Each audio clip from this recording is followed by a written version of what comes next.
тем, у кого Chevrolet Cruze, если вы наблюдаете стук, то один из вариантов вот этот разъем. Сейчас я вам покажу. Вот он.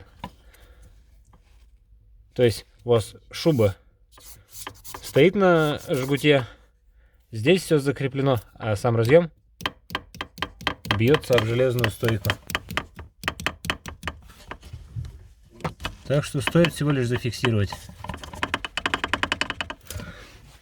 Как-то так.